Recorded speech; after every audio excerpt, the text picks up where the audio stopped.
आज मी जरा उशिरा उठले आणि बघा ना ऊन किती पडलं आहे. असं वाटत होतं जसं काय सूर्य म्हणतो, मॅडम अलार्म ऐकू आला नाही का? बॉस मात्र ना सगळ्यात पहिलं उठून उचापत्या करत बसलेला.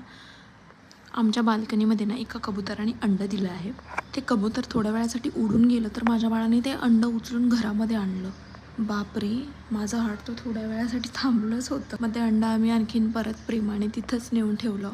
मग ते कबुतराने ते अंडं घेतलं. आम्ही त्याच्यासाठी दाणा आणि पाणी पण ठेवलं. कधी कधी असं वाटतं की लहान मुलं आपल्याला निसर्गाशी जोडून ठेवतात. तर हेल्दी मोड ऑन, नंतर देवाची पूजा केली आणि मग खरी परीक्षा, ती म्हणजे ग्लोसरीच्या पिशव्या रिकाम्या करणं. तर माझा आजचा छोटासा दिवस अगदी साधा पण मनापासून. आईचं आयुष्य म्हणजे थोडा गोंधळ, थोडं प्रेम आणि भरपूर अशा आठवणी. आजचं पान इथेच संपलं. उद्या परत भेटूयात नवीन ऊर्जेसोबत. आपला दिवस सुरू करूया.